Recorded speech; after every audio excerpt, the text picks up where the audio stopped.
नमस्कार पेंशनर्स मित्रों, कल के वीडियो में हमने एक संदेश दिया था। हालांकि एक सज्जन ने कहा कि थंबनेल में कुछ लिखा और आप बोल कुछ और रहे। तो हमने बताया था पांडे जी को कि भाई पांडे जी, आपने पूरा वीडियो नहीं देखा। शुरुआत हमने ज़रूर की थी क्योंकि कल अंतर्राष्ट्रीय योग दिवस था। तो स्वाभाविक है, इतना बड़ा एक महापर्व जो कि पूरे विश्व में मनाया जा रहा और वो भारत की देन है, इसी वजह से भारत विश्व गुरु कहलाता था और अब उसी तरफ फिर बढ़ रहा है। तो खैर, हमने कल ये बोला था आपसे कि हम लोग सीनियर सिटीजन जो भी हैं वो देहाती भाषा में, गांव देहात में नदी किनारे के वृक्ष कहलाते हैं। हम लोग यानी कब चले जाएं पता नहीं। हालांकि जीवन का तो ऐसा है कि जवान जवान लोग पलक झपकते चले जाते हैं दुनिया से, लेकिन एक सीनियरिटी के हिसाब से अगर देखा जाएगा तो नंबर हम लोगों का पहले है। अभी कई लोगों को बुरा लग सकता है, लेकिन ये तो कटु सत्य है। तो वृक्ष के बात पर हमने बोला था कि योगा में हम सीनियर सिटीजनों के लिए आसन के लिए रिस्ट्रिक्शन है। अकारण ज़्यादा आसन के चक्कर में ना पड़ें, जो सरल आसन उन्हीं को करें। प्राणायाम बेहद आवश्यक है। भस्त्रिका, कपालभाति, अनुलोम विलोम, भ्रामरी, और इसमें एक बीमार आदमी भी और बुजुर्ग आदमी भी कर सकता है। और प्राणायाम का मतलब क्या होता है? यानी ऑक्सीजन को अधिकतम सक करना और जो प्रदूषित वायु है उसको बाहर निकालना, जो टॉक्सिक अंदर वायु है उसको बाहर निकालना।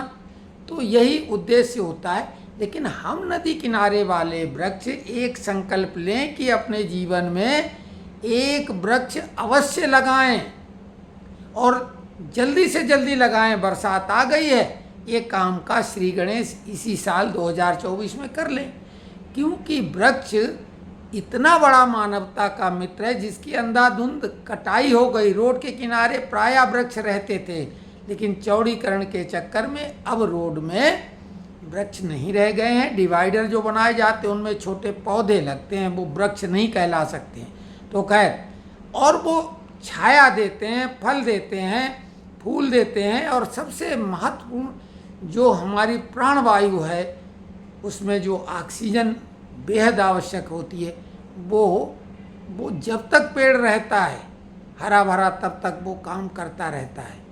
तो यही हमने कहा था कि हमने भी 100 पीपल के पेड़ लगाने का संकल्प लिया है, लेकिन ये बिना शासन प्रशासन की मदद के संभव नहीं है, क्योंकि हमारे पास खुद इतनी ज़मीन तो नहीं है कि हम उसमें इतने पेड़ लगा दें।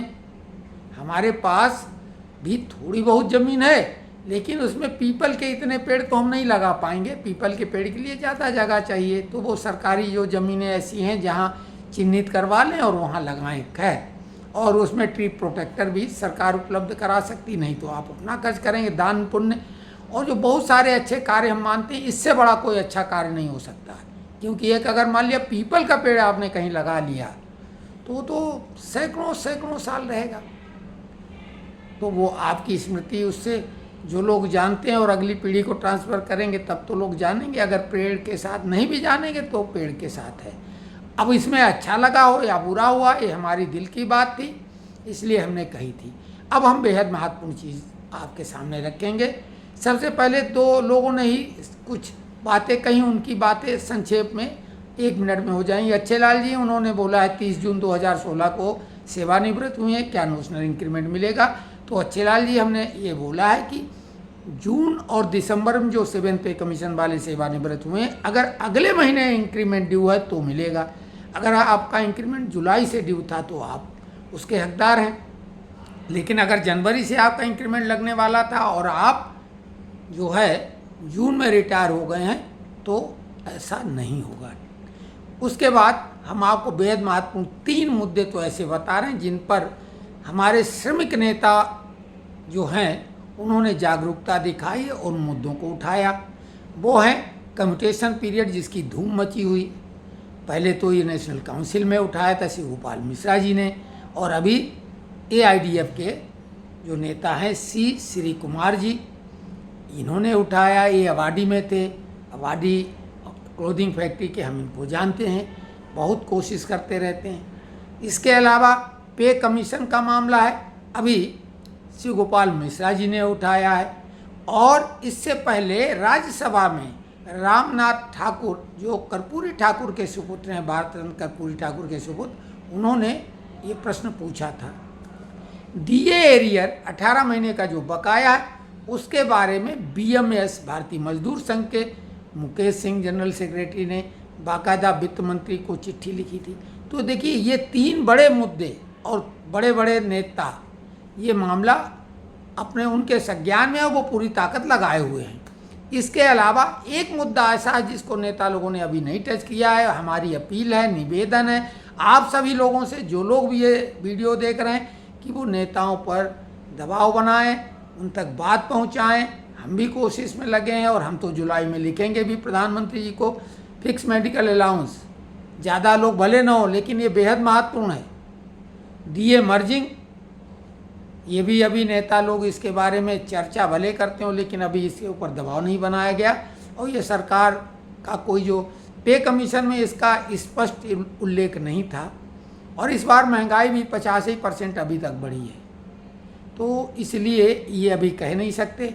वृद्धि सुनिश्चित है 3%, लेकिन कुछ लोग अभी भी 4% चला रहे हैं कि 4% बढ़ेगी, तो अब वो उनकी मर्जी।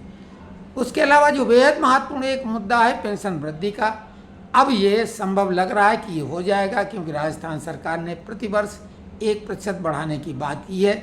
61 साल की उम्र के बाद, 61 साल होते ही 1%, 2%, 62 में, ऐसे ये 80 तक जाएगा। और उसके बाद का मामला 95 तक वैसे ही जाएगा।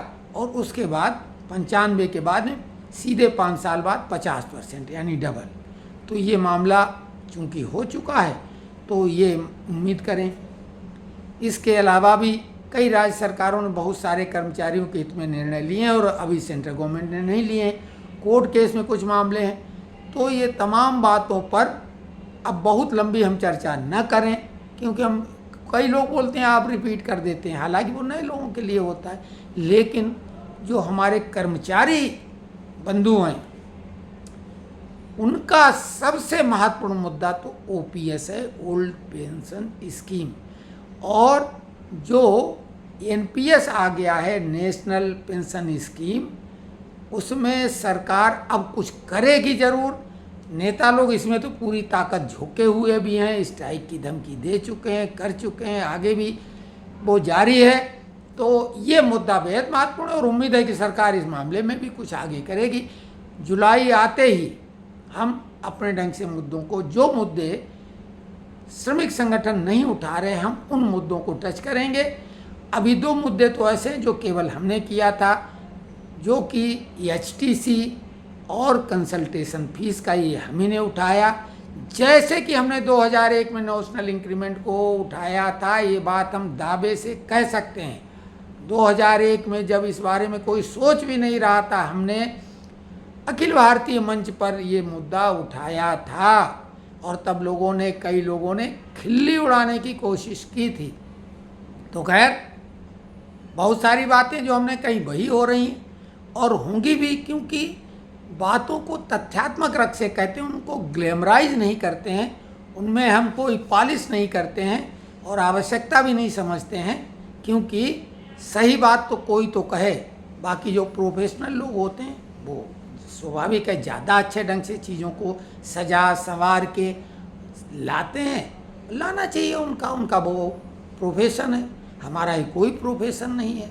हमने तो जैसे इसमें अब वृक्ष लगाने की अपील की और वाटर हार्वेस्टिंग की थी, तो वाटर हार्वेस्टिंग और वृक्ष, हम पेंशनर लोग जो कि अब दुनिया कब छोड़ेंगे, यानी सीनियरिटी में सबसे आगे हैं, तो हमें कुछ तो ऐसा करना चाहिए कि जब हम विदा लें और 1 मिनट के बाद में हमें लगे कि अब हम 1 मिनट के बाद दुनिया छोड़ देंगे, तो उस समय दिमाग में आया कि कुछ तो अच्छा काम हम करके जा रहे हैं जो लंबे समय तक रहेगा, और कोई पैसा नहीं लगना ज़्यादा। आपकी सोच, आपकी कुछ शारीरिक एक्टिविटी लगेगी, पैसा कोई बहुत ज़्यादा नहीं लगना है।